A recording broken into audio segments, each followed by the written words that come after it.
আসসালামু আলাইকুম। আপনারা সবাই কেমন আছেন? আজকে রান্না করলাম ভুনা খিচুড়ি। দেখেন কত সুন্দর ঝরঝরে হয়েছে। ঝরঝরে ভুনা খিচুড়ি রান্না করলাম। আজকে আপনাদের দেখাবো আমি কেমন করে এই ঝরঝরে সুন্দর খিচুড়িটা রান্না করছি।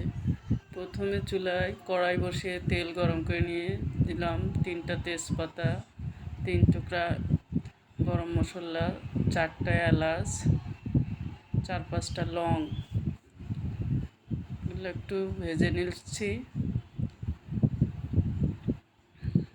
ভেজে নেওয়া হয়ে গেছে। এখন এর ভিতরে চাল দিয়ে চালটা সুন্দর করে ভেজে নেব।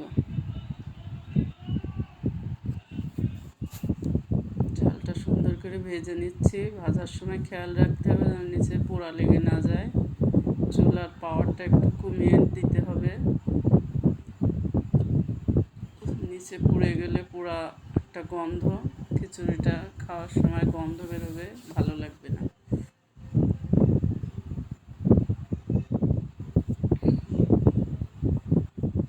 সুন্দর করে নেড়ে ছেড়ে চালটা ভেজে নিচ্ছি।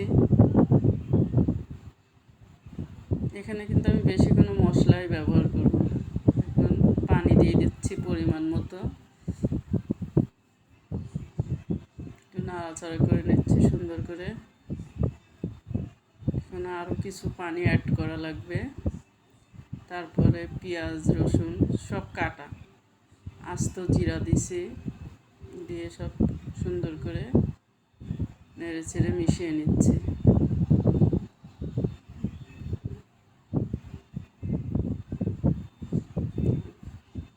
আরও কিছু পানি অ্যাড করে দিলাম, লবণ দিয়ে দিছি। আপনাদের স্বাদ মতো আপনারা লবণ দিয়ে দেবেন। তারপর ঢাকনা দিয়ে ঢেকে দিয়েছি। তুলে এখন একটু নাড়াচাড়া করে দেব।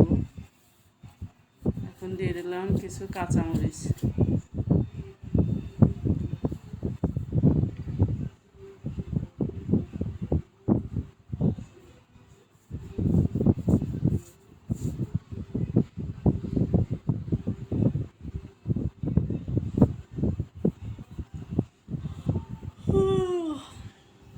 ঢেকে দিয়েছিলাম। এখন ঢাকনা তুলে আবার একটু নাড়াচাড়া করে দেব।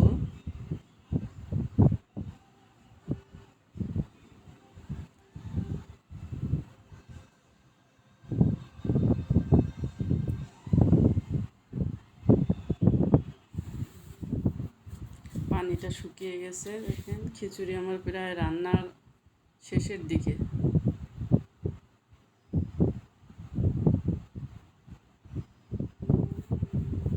নাড়াচাড়া করে উপর নিচে উল্টে দিচ্ছি যেন উপর নিচে সব চালগুলো সুন্দর সিদ্ধ হয়ে যায়।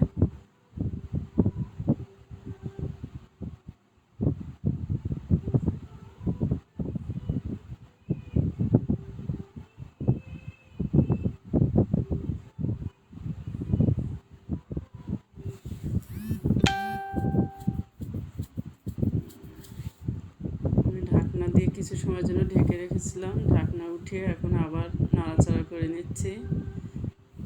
এখন কত সুন্দর ঝরঝরে হয়েছে, একটুও পানি নাই। সুন্দর ঝরঝরে খিচুড়ি রান্না হয়েছে। আমার রান্না কেমন হলো আপনারা সবাই জানাবেন।